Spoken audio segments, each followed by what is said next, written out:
Hey, you. Yeah, you. What you doing? I know what I'm doing. I'm starting off right with Talking About the Blues podcast, baby. What's going on, good folks? You are now Blues, and we're talking about the Blues podcast, the number one blues podcast coming out of New York City. Today, we are talking with Jim Basnight. He is, are you the director, writer, or producer, by the way?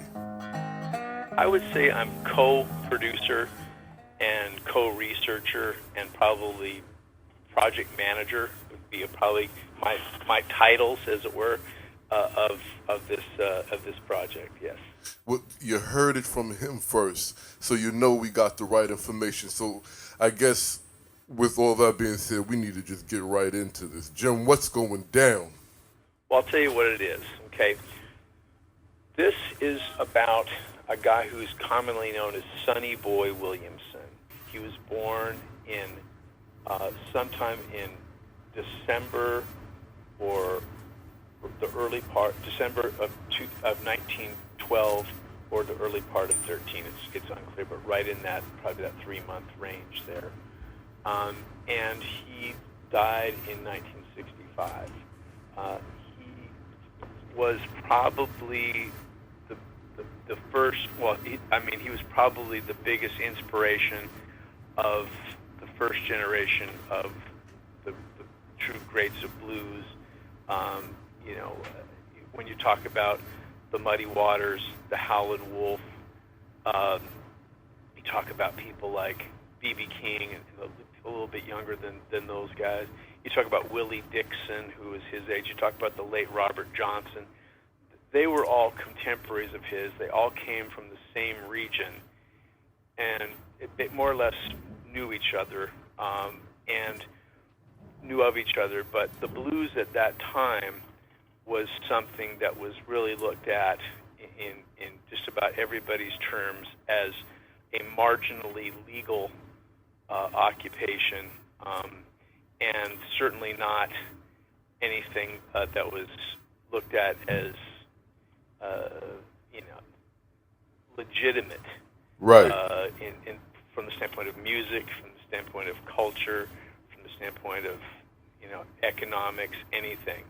And he was the first one to actually be hired to do it on the radio, which really was the only legitimate job, quote unquote, that anybody had ever been given to play the blues. The blues had been played, of course, on street corners, in juke joints, in plantation boarding houses, at private events, on river boats, all kinds of situations, brothels, card games. Right. But it was looked at as sort of not a... It wasn't an above the waist that occupation. Good people do, or that good African Americans do, or that good people listen to, or anything like that. It was looked at very shadily, even in the context of just that locale. And outside of that locale, it was really not known. It sort of comes from that locale and then spread from there into a great degree. Most of the blues greats came from that region, and a lot of them migrated to Chicago, as it were, over the course of that great migration time of the 40s, 50s, and through the 70s. Like so many people did from that region, that migrated to the industrial Midwest and to the West Coast.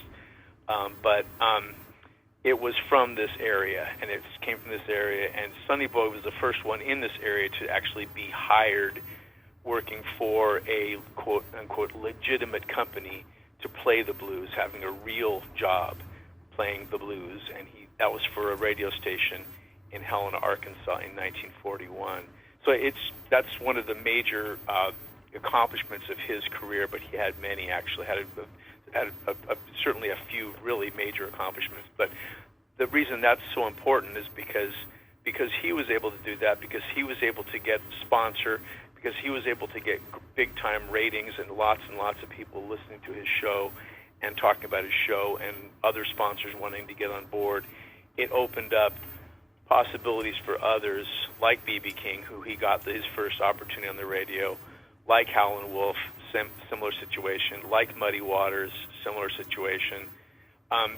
These people were able to get on the radio and further their careers greatly because of the Plymouth Rock, essentially, of American music that Sonny Boy was able to land on. So he was the one who was able to nuance a very difficult and dangerous landscape to get this music on the radio. And so that's one very important thing that he did.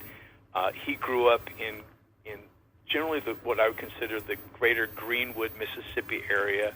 I've been lucky to have some generous help from the family that owned the plantation that his parents were sharecropping on. His dad was a blacksmith for that plantation, and he was the youngest of 21 kids that his mom and dad raised. And they all picked cotton, and it was a tough, very, very hard life. Virtually, in almost every way the same as slavery. And what they did was, they went to church on Sunday, and we have actually a copy. We have the original sign for the church that he attended that we found there. There's all kinds of really great things we found about his childhood and where he grew up. And from until he was 17, he played harmonica. He was sort of the youngest and was kind of treated like, sort of in a way like the baby. They kind of made exception for him, let him play his harmonica, and he got away with more than a lot of the other kids would. And he was very, very good at it, so he was sort of looked at by the community at large as being special in a way. He played real hard. He played all the time. He played in the fields while he was working. He played outside. He drove everybody crazy with his playing. By the time he was 6 and 7 years old, he was already playing in that church and preaching on Sunday with the harmonica. And so his parents probably looked at him as being, good because he was singing, church songs, as well as, of course, emulating the blues that, of course, was the folk music of his culture. And as he got older into his teens, he became more firm in his feeling that he wanted to be a harmonica player, not a cotton farmer and sharecropper. And so he kind of ran at odds with his dad, and at age 17 he was kicked out or left home and embarked on a life of traveling, and he traveled as a harmonica player, going from place to place, essentially, living a very dangerous life and having to defend himself in many ways from many different directions for the remainder of his life, really, until 1965 when he died. He also at that time started drinking quite a bit, and probably a little bit prior to there, and that was probably a major factor in his death at a reasonably young age of about 52 years old. So Sonny Boy was a man that entered the world of the unknown, a world where a young African American man could very easily be lynched, could very easily be killed for just what money they had, could, for a variety of reasons, could very easily be just for not working for somebody, be charged with trespassing or vagrancy or jaywalking, and because they weren't affiliated with somebody who needed them or wanted them, or supposedly, that's my, guy, could be put in a convict labor situation of a county farm, a state farm, and made to work in horrendous labor circumstances. It was a very perilous world that he entered, and he had to always have at least 2 weapons with him. He always carried, of course, his harmonicas and, of course, his booze, which was sort of his thing, and his suit of clothes, and that was pretty much the life he lived till the day he died. But he went through so many different things in the course of those through those moments. Okay. 30-some years. Right. And, so let me ask you something. That we tell. Let me ask you something. And I'm happy you said that's the story that we tell, because that we have to introduce the project. because Do it. because and before we introduce the project, are we talking about Sonny Boy 1 or Sonny Boy 2? This is Sonny Boy 2, as he's noted historically. Okay. Sonny Boy 1 was somebody that, according to a couple of accounts, was number one was younger than him. He was born in Sonny Boy 1 was born in Jackson, Tennessee, by 2 years younger than Sonny Boy 2, and they had known each other, according to accounts that we really can't verify, because being young, very talented harmonica players, they had competed at different get-togethers and things like that, even going back to their early teens. Well, we don't know this to be factual, but we just assume that because it was sort of a small fraternity, they probably were at least aware of one another. Sonny Boy 1 started his career prior to World War I. In about 1938, he started recording for the Bluebird, which was the race label of RCA Records, and he died in 1948. Of course, he was murdered in a robbery of some sort in Chicago. And Sonny Boy Williamson II, or Bryce Miller, started using the name Sonny Boy Williamson in 1941 with this radio show. And what few people realize is, and it seems kind of incredulous in the context of today's music business with its, with the internet and with, lawyers and everybody else, it was because this Sonny Boy 1 had already had records out, was sort of a name, and this was the first time that a blues man had ever been put on the radio, so it would be similar to somebody in the mid-50s wanting to put a rock and roll singer on a radio show in Korea and calling them Elvis, just because no one really knew. It was the people that ran this flower company that sponsored the show and people that ran the radio show. They didn't think that the blues, and they just knew that there was a guy named Sonny Boy Williamson who had records out that people knew at that time in the early stages of the record business, and prior to there ever being really blues on the radio. There's this guy with a name, so we'll call you Sonny Boy Williamson. It wasn't even his idea to use the name Sonny Boy Williamson. For it, any way we can possibly determine at this point, it was not his idea even to use that name. He had used Little Boy Blue, he'd used WM, he'd used Harmonica Blowin' Slim, he'd used a ton of surnames as he traveled from place to place, attempting to blend in to the local, wherever it was, mostly farm areas, and attempting to blend in as a farm laborer while he was making his living from playing harmonica. And then traveling to Harrisburg, Illinois, in 1938, and actually getting on a radio station there and working as WEBQ as Little Boy Blue. He'd use all these different names, dozens probably of names, in performing, and they just said, "Well, you're Sonny Boy Williamson," and he said, "Fine." He went on the radio. It was a huge hit, and the rest is history. Like I mentioned before, it was a huge breakthrough for this music, and most importantly, it was the place where blues became an influence on a whole generation of people that later went on to create genres like R&B music, soul music, rock and roll music, country music. All those kinds of things came and were heavily influenced by the blues. Some would argue, the blues was the primary source of influence for all those styles of music. It certainly was one of the major, if not the major. And getting on the radio allowed a much wider variety of people to be exposed to it, and that's very, very important. And like I said, that's what we've done. We've done all this research. We've interviewed. We've done filmed interviews. Before you express that, it would be a great idea for us to tell what the project is, the name of the project, and then we can go into the process. That the name of the project is basically, the name of the company that's doing this is Mojo Visions, and it's my associate Bill Donahue, who started this project. He started this research. It's a documentary, correct? I was able to interview people that would not be available now.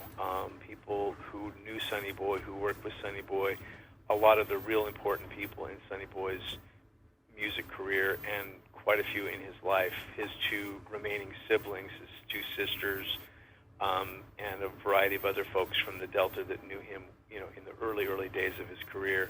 That the people, one-of-a-kind interviews, and then quite a few others that he was able to get. And then he had to take a break from this research. He's an award-winning investigative journalist, and he had to take a break from the research in the early 2000s, and then he brought me on in 2011 to help him finish this archive, and I've added to it a tremendous amount, and I've brought on a co-author, Adam Mitchell, who's worked on dozens and dozens of biographies, and he's helped us craft a biography that's really the definitive biography of Sonny Boy Williamson, and also really one of the top pieces of blues research in the last 20 years. And then we also have a screenplay called Hiding in the Spotlight that has yet to be shown to too many people. We've already gotten some tremendous response from it, just from very close people that we know, and we're kind of preparing it to be really put out there, and looking at it as a pilot and a series, essentially for a network. And then we've also put together, like I said, this archive of filmed interviews and about 1,000 items that we've acquired: photos, recordings, film clips, private records, public records, posters, all kinds of anything and everything to do with Sonny Boy Williamson. I think it's by far the most research that has ever been done on him, and by a long, long shot. And so we intend to do some sort of documentary series as well down the road.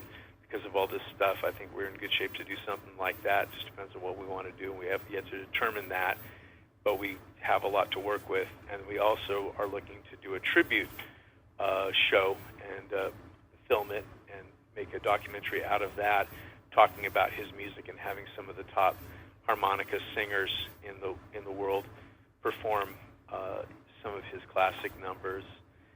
And then talk about his work, have various people talking about his work, and then, of course, include some of his own film footage and such. So it's a large project, and it's very adventurous and very exciting.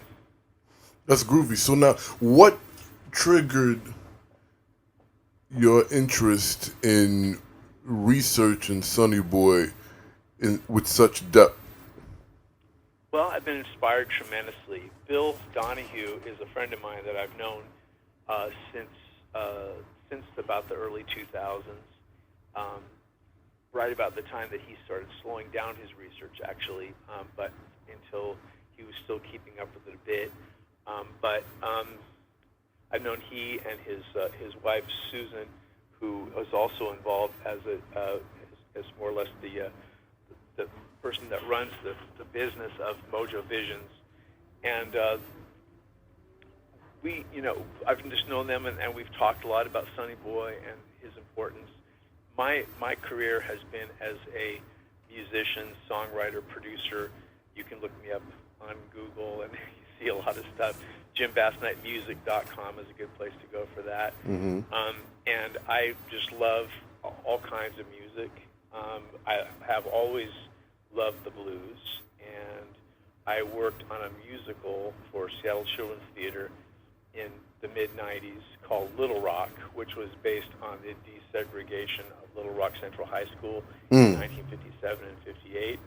And I was hired because I know and care about American roots music, blues, rockabilly, 50s pop music, all that kinds of stuff. Right. And so I wrote songs for that and co-composed the musical. And through that experience, I got a part of it is I got it was an excuse for me to really revisit all that music again. And one of the artists that I really loved and really was drawn to was Sonny Boy Williamson, and who I had known about actually before, but hadn't really spent as much time listening to. So I did that and got into Sonny Boy, and then when I hit on that with Bill Donahue, when I became friends with he and his wife, we talked about Sonny Boy a lot, and I learned a lot more about Sonny Boy, became more excited about it. And then when he involved me in this, and I started doing this to help him finish it, and because I had time to do it, I had been working as a sports writer as a side business along with doing all my gigs and working on all my music to make a little extra money to kind of make ends meet. And so I'd been doing some journalism. I figured I could help him do some investigative journalism. And so I took that position on with him. I found that I was really inspired by this project and by what Sonny Boy is. I saw a lot of myself in this. Just the fact that he, went from town to town, just performing in all kinds of situations, and I saw not only myself but just about everybody in the music business that has subsequently happened, sort of coming from these archetypes like Sonny Boy Williamson, like Robert Johnson, like Robert Lockwood Jr., like Ike Turner, all these people that were part of this circle in Mississippi. These same personality archetypes have more or less been multiplied and duplicated over and over by all the greats of American music and English rock and roll and all these other kinds of music forms, it seems to me. So I was just fascinated by these people, and I wanted to, and I'm still very inspired. That's groovy. At this point, because it sounds to me like you guys have a very riveting documentary. Did it start when is his name Ben, you said? Who? Ben, is that his name? Oh, Bill. Bill, sorry. Yeah. Bill, But okay. by the way, the screenplay is called Hiding in the Spotlight. Okay, Hiding in the Spotlight. Hiding in the Spotlight, because that's what he was doing from basically age 17 on when he left home, as he was hiding while performing. Well, And, yeah, he was very. That's what's made this so unique, Jack, is that he didn't really talk about himself much, and very little was known about him. The only interviews that were ever done by him were done with European journalists in the last couple of years of his life. He was never covered by an American news organization, and even though he had hits here, and there was mentions of him in trade magazines like Billboard and Cashbox. right.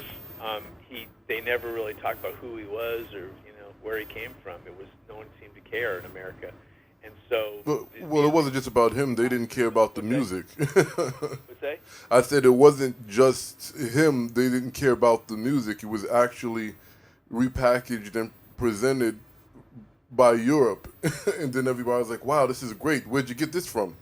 Exactly, totally. It's exactly true. And so what happened is that they talked to him over there, and they asked him a lot of questions, and they didn't even believe what he was telling them was the truth. He answered questions vaguely. He answered questions jokingly. He answered questions sort of self-effacingly. He just he had a personality that was hard to believe whether he was telling the truth or not. And he, in fact, did not tell the truth about some things. And we've really come to realize, based on our research and things we found out through his family and through very close associates, that he was in the habit of being very evasive about who he was, where he was from, what his age was, and what his personal life was. Right. Very, very evasive about all those things. And there were some very interesting facts we found about him that were maybe part of the reasoning behind that, other than just the general fact that he grew up at a time when he just more or less had to constantly be moving and sort of not be noticed in order to survive. So that's what we found, and it's just incredible work that we've done, I believe, and I'm really proud to be involved with people that have been able to bring this kind of stuff to the forefront of people's consciousness today. I think it's history that absolutely needs to be taught.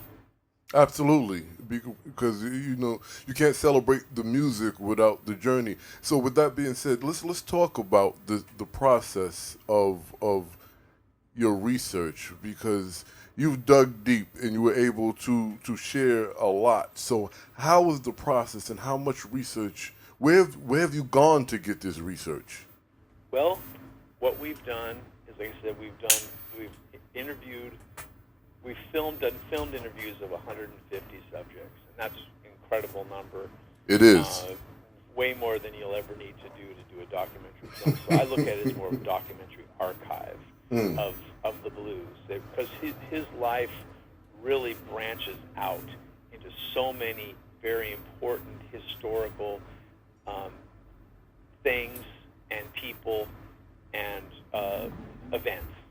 So I would just say that we've researched it from a lot of angles, from just these different people's accounts, some famous, some just placed well in the story, and then also whatever has been written about him. Luckily, this is sort of one of the later biographies done of the true icons of the golden age of the blues, I guess, the blues masters. There's been books on Willie Dixon. There's been, whatever has been done on Robert Johnson. There's been books on Muddy Waters. There's been books on Elmore James. A lot of good books already.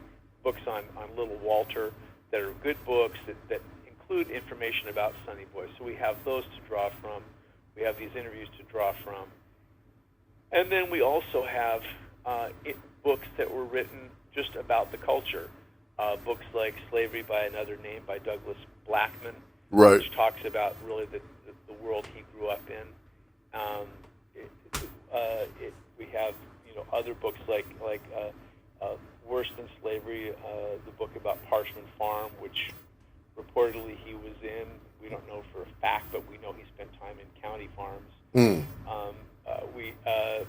There's books like The Most Southern Place on Earth about the Mississippi Delta that really talk about the history of the Delta that we've drawn from. So and then of course there's been all the books about Chess Records, about the Chicago blues scene, books about the labels that he was on, the label he was on in Jackson, Mississippi, first in 1951, Trumpet Records.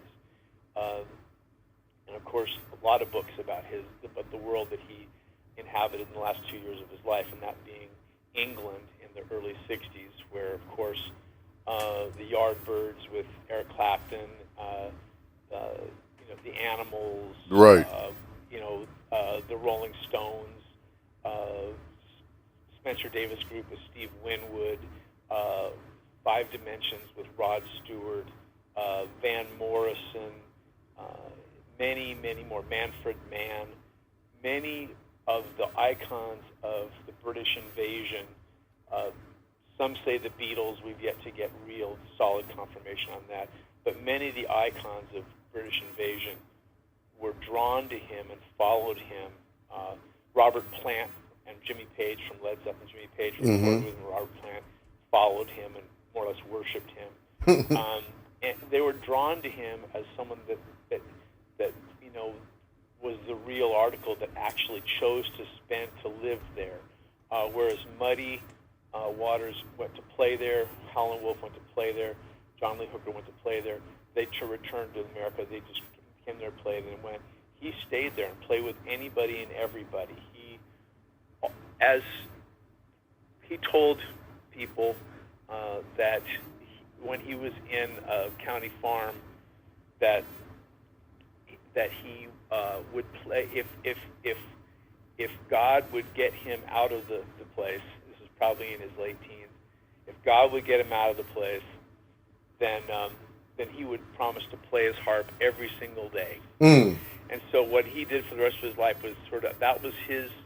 It's my opinion that was sort of his way of being right with God. I think he believed in God. He was raised to be a religious person like everybody else in his family. Or in that And so this was in from that his culture, way for that matter, saying right? that he was, in fact, obliging and with God, is that he would, even though he was an adulterer, he was a alcoholic, he was a gambler, he was a sinner. He was a thief too. You forgot. Of honoring God was to play as his harmonica. And so he did it with everybody. When he was in England, he played with everybody. He played with jazz bands, whoever happened to be there and available that he thought were good. He'd play with them. All these young teenage bands that wanted to play the blues, all gypsy bands, all kinds of bands. He played with them, and he played with everybody. So in England, he was sort of almost a Pied Piper, that all these young boys that were trying to learn about the blues, that later became these huge icons of the rock era, the British rock era, looked to for inspiration. And they all ended up recording his songs later. They all ended up, to this day, crediting him as being real important in their development. Now, was he credited on the albums? Because I know that was one of the biggest things, or at least for me personally, the biggest issue I have with the Beatles. I know Rolling Stones, their entire tenure and career was accredited to Howlin' Wolf and Muddy Waters. But I can't say, I mean, we can go down the list. Even Buddy Holly, who's one of my favorites. All these guys pretty much gave credit, but I don't recall the Beatles giving credit whatsoever. Right. No, the Beatles never recorded a Sonny Boy song that we know of. Well, some of them cats wrote for them. Rolling Stones did, in fact, record one. It was kind of an obscure one. Led Zeppelin recorded, but Mick Jagger at the White House a few years ago said that Sonny Boy was his first real blues inspiration, and a big, important person in his career at a White House tribute to the blues that was done there, I believe the Kennedy Center, right? Called Red, White, and Blues. But no, Robert Plant, that Led Zeppelin recorded one of his songs, "Bring It On Home to Me," on their first album. The Who recorded "Eyesight to the Blind." They did their own sort of musical adaptation of it, the same exact lyrics or the same lyrical theme with a couple slight tweaks, and called it "The Hawker," but it was the same tune. And Van Morrison recorded "Help Me" and "Take Your Hands Out My Pocket." And in fact, "Help Me" is his fourth most performed song of his live concert career. And then, so many bands, English bands. The Yardbirds recorded a whole album with him, with Eric Clapton on the guitar. The Animals recorded a whole album with him over there. And the Spencer Davis Group recorded one of his songs. Manfred Mann released one of his songs on one of their first singles, "Bye Bye Bird." And then many other English bands recorded his music. The lead singer from Manfred Mann wrote a song posthumously called "Sonny Boy Williamson" that was his first solo single with Jack Bruce, who was the bass player in Cream. There's just so many credits from those English bands. And then as time went on, a lot of American bands sort of joined suit. The Allman Brothers, one of their most important songs was "One Way Out." It's also the name of their publishing company, and that's a Sonny Boy song. And then, of course, the band has always talked about their association with Sonny Boy. They had a jam session before they were the band, when they were called Lee Vaughn and the Hawks, in Helena, Arkansas, right before Sonny Boy died. That's now famous, and they talk about that in interviews all the time. And have performed his songs many times. Many, many artists, the Doobie Brothers, the New York Dolls, just many, many American artists have recorded his songs. And, of course, every icon of the blues, B.B. King, Muddy Waters, Junior Wells, Buddy Guy, everybody has recorded his songs in the blues and beyond, and R&B, a lot of R&B artists too. So he's, Tina Turner, all kinds of people have recorded his music. So it's had a tremendous life, but I think what you were alluding to, maybe a little bit in the crediting part, is that did he get paid? was his name on the album? Artists didn't credit these blues performers and ended up getting sued and having to later credit them. Right. And rather than point fingers, let's just say it happened an awful lot. Right. Right. It's the irony, and this happens to a lot. This happens to a lot of musicians throughout the years. It still happens, unfortunately, but I think the most unfortunate were the blues, the folk musicians, and those who, even the ones that were running around with folklorists. And I think, like, not necessarily allude to, but I wanted to bring that up because the milestones that you've been discussing, which is very historic, and they're really big in the small and big scheme of things. The underlining issue that hurts as myself as a blues musician and as an African American is the fact that all these milestones that he accomplished and these barriers he broke through. In your research, were you able, besides to find out what kind of guy he was and what kind of musician and things of this nature, did you find out about his business savvy? I did. Please. Yes, I did. And I have some very interesting theories about that. Thank and you. I'm glad you brought up the fact that he was an African American, that you're an African American too. What really happened to me in this history is that is that basically these people were minimized in every way in this culture of the Delta and in America at large in general, and they were the poor working class of a minority that in general was treated poorly throughout U.S. history, especially this time in U.S. history. So we're looking at a situation where this was the music of those people, by those people, and for those people in that region. And it only got on the radio because they were in a majority in most of the counties where these people were trying to do radio stations and sell products.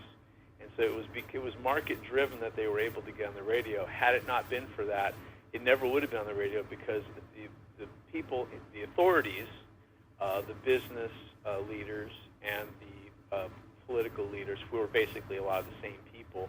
A lot of these towns, they'd say that all the authorities were white and all the white people were authorities.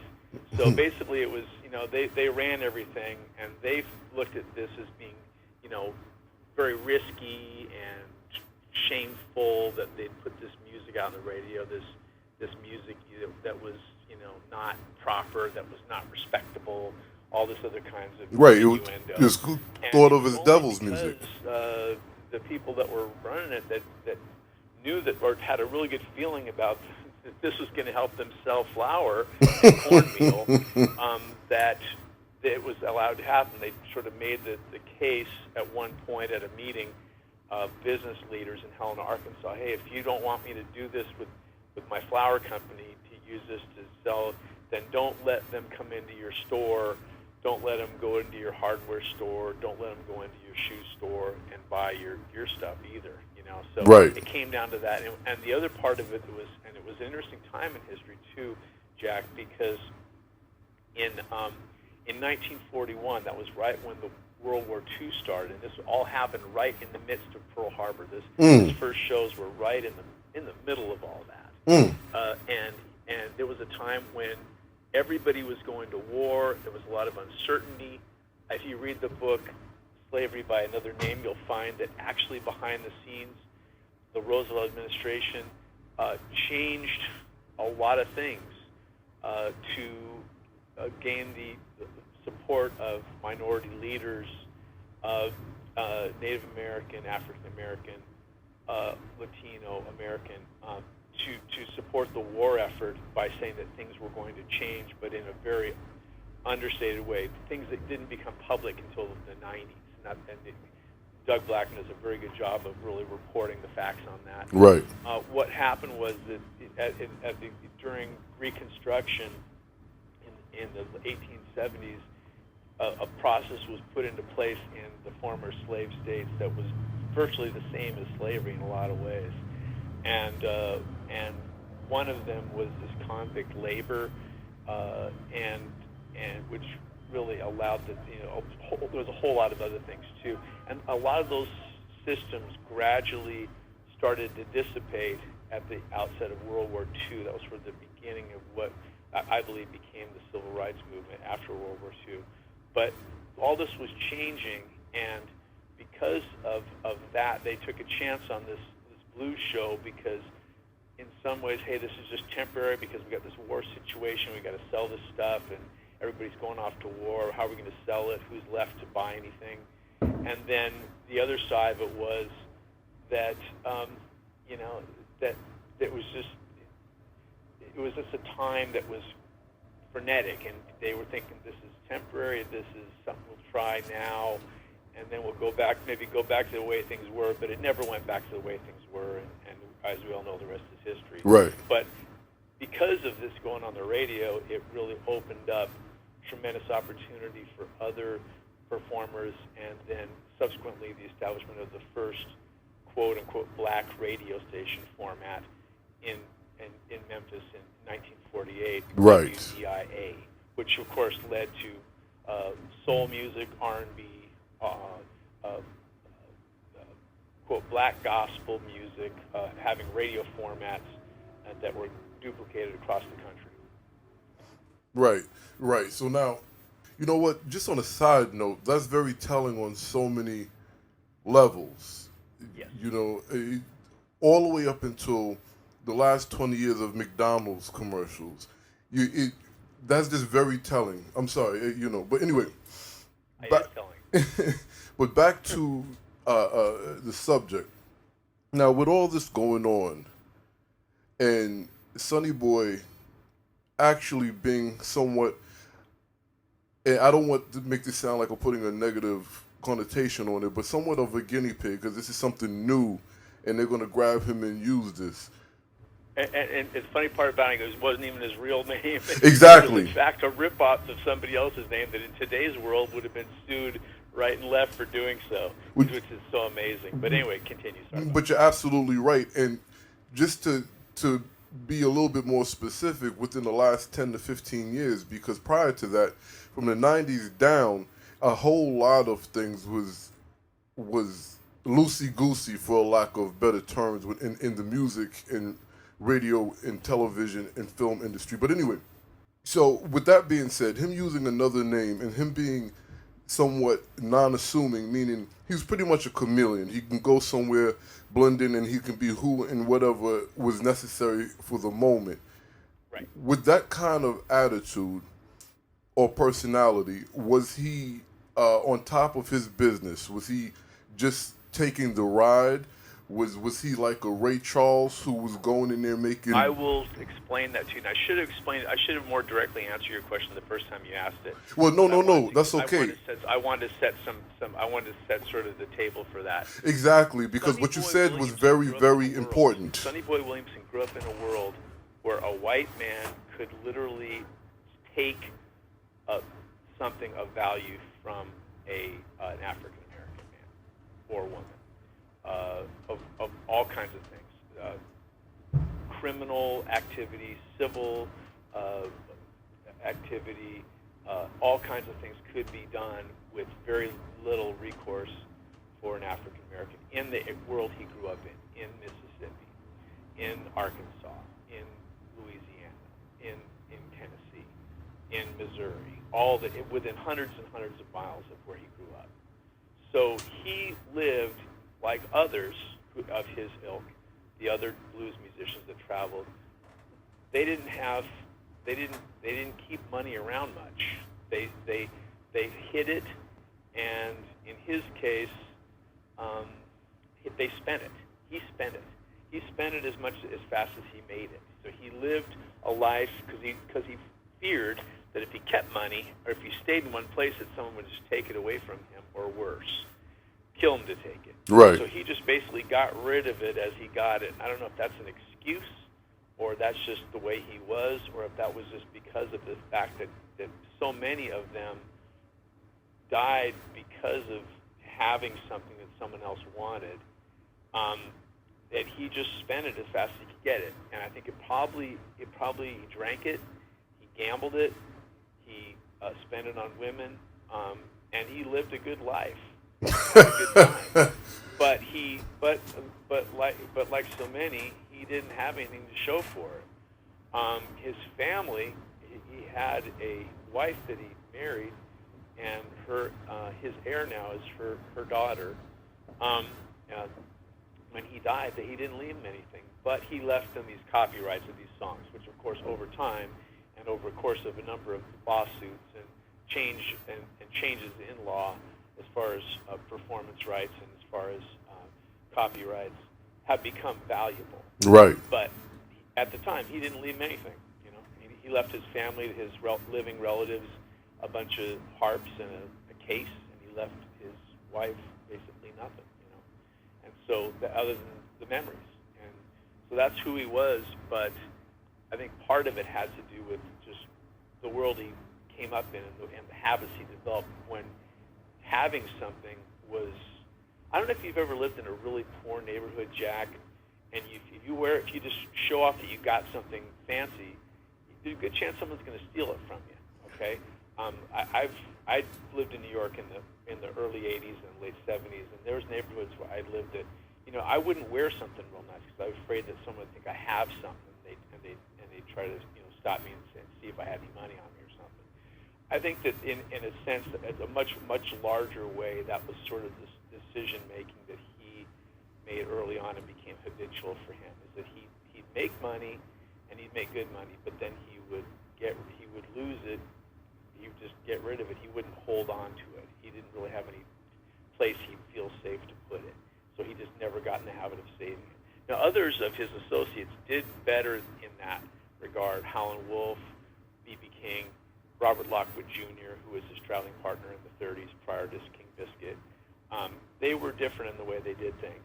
And it's not to say that he couldn't have been different. So it was personal choice. But I think part of the reason he got to that point, I can sort of understand. He just sort of lived a lifestyle that he didn't carry with him, and he just got everything was cash and carry. Nothing was like, I'll pay you after the gig, or it was always just cash and carry with him, and he'd probably spend it as soon as he got it. Well, I do know he did carry some money out of a back window based on a story Hubert Sumlin told. I want to hear the Howlin' Wolf story. He got the hell out of Dodge because Howlin was looking for him. He did that to people, and Sonny Boy Williamson, Sonny Boy would take money. I mean, Sonny Boy was also had a big gambling problem and a very big drinking problem, which is a drug problem. So we've all known drug and alcohol people, and he would spend his money and he'd get in trouble for being in debt to people, and so he'd have to get money, and he would take it from people wherever he could get it. And so that's, I'm not trying to forgive that kind of behavior, but I think that's partly the motivation for why he would take Howlin' Wolf's money, even though he knew him, he respected him, he'd spend a lot of time with him.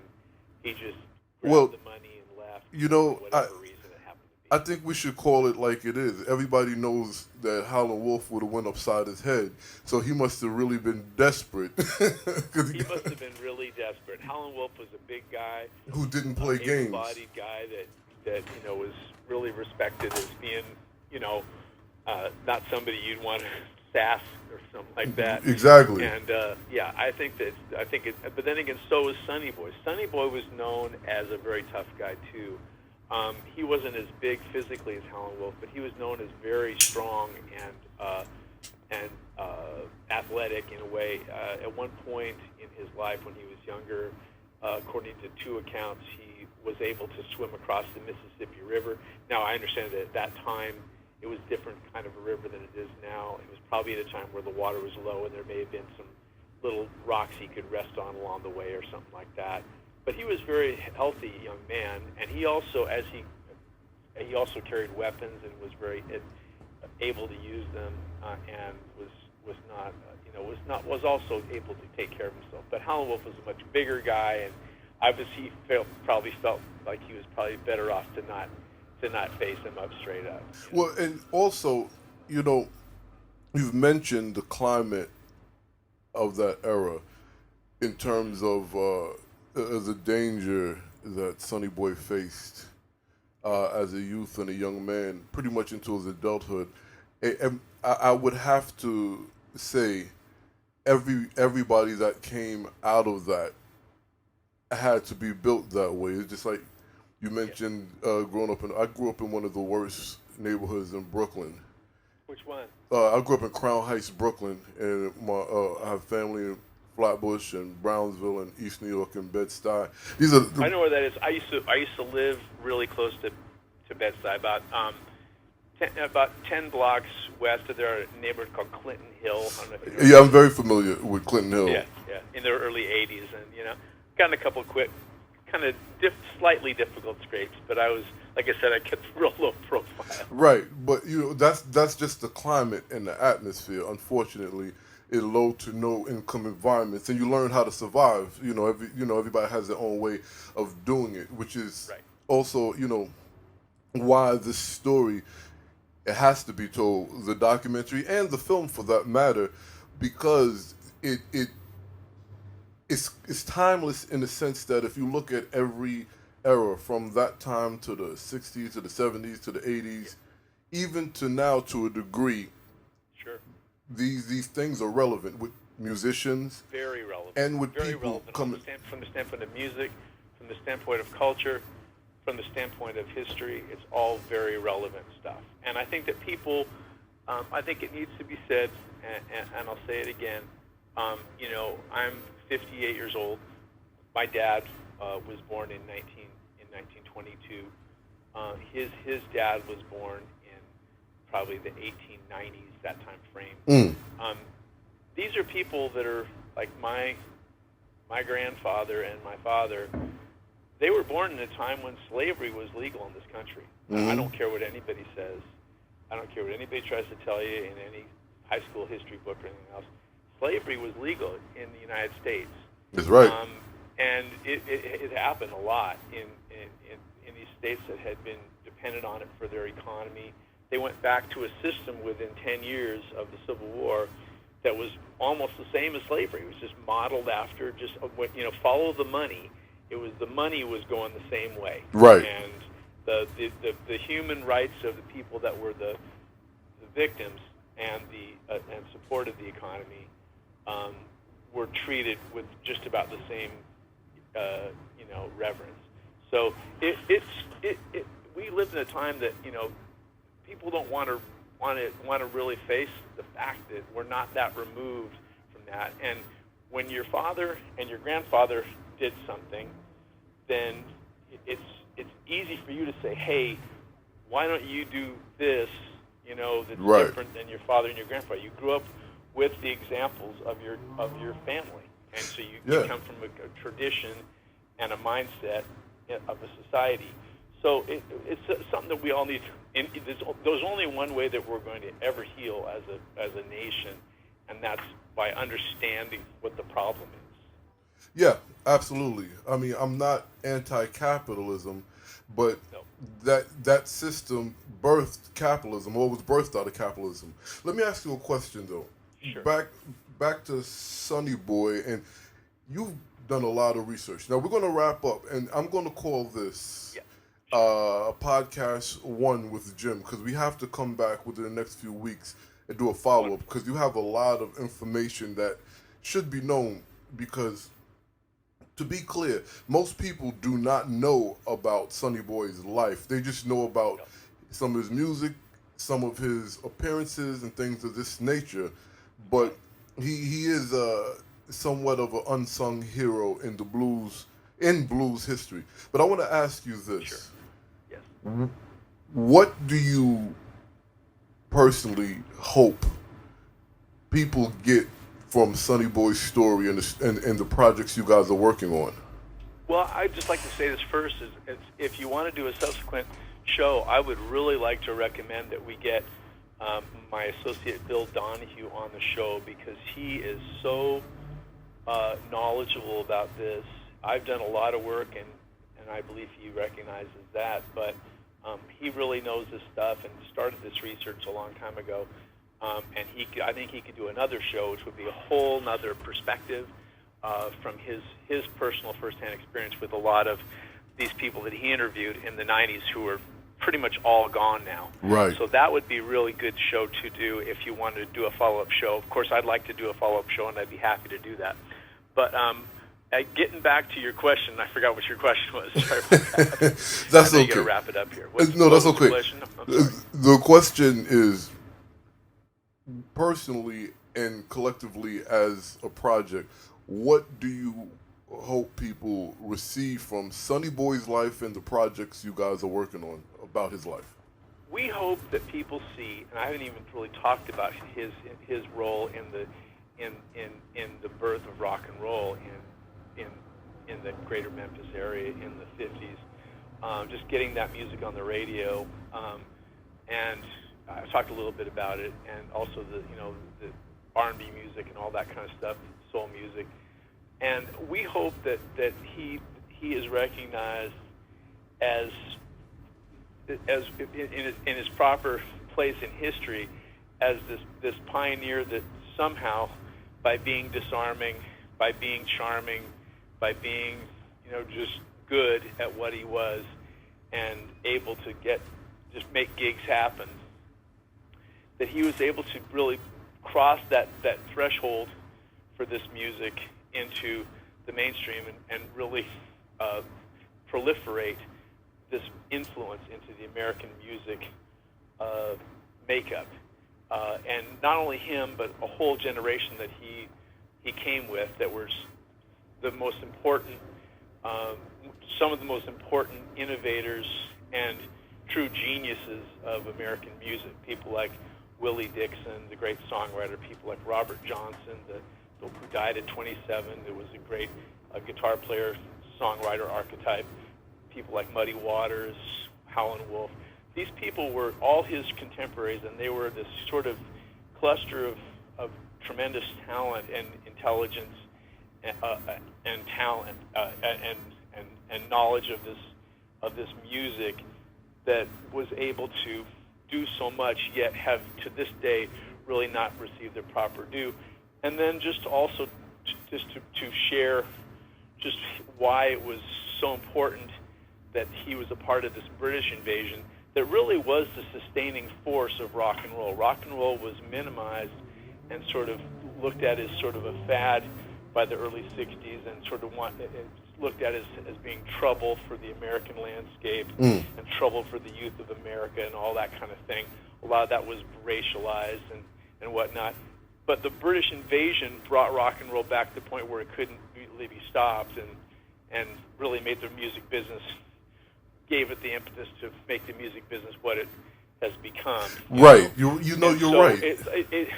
And he was a big part of that. So we want to show his part almost in sort of like a Forrest Gump sort of a sense of just him being there for so many important things and being so important in so many things, yet being such a disarming, kind of unassuming, unlikely personality to be so important. And like I said, the hiding in the spotlight is the title of the screenplay. And I think that is pretty much our focus right now, along with the book, the biography, which is yet to be titled, but we're currently closing out, finishing that. It should be finished very soon. We'll have a first draft on this very large and expansive biography. Very groovy, very groovy. So now, where can people keep up with the updates of the going-ons? Well, you can obviously go to sonnyboy.com. You can email me. You can email me, jim@sonnyboy.com. You can, and at this point, we don't have any product available commercially, but we are going to be doing a seminar where we're going to be talking about his story the day before the Blues Awards in Memphis here on May 4th, 2016 in Memphis at the Center for Southern Folklore in Memphis. So if people happen to be in Memphis or in the Mid-South area, come on down for the seminar, and Bill Donahue and I will be down there. Bill will be the one presenting a dissertation, kind of like a presentation seminar, and also a question and answer on Sonny Boy, and I'll be there as well. Groovy. Okay, you guys, you know what time it is. You've been blues, and we're talking about the blues, and we were talking about Sonny Boy. And as you know, if you don't do nothing, keep God first and keep on bluesing.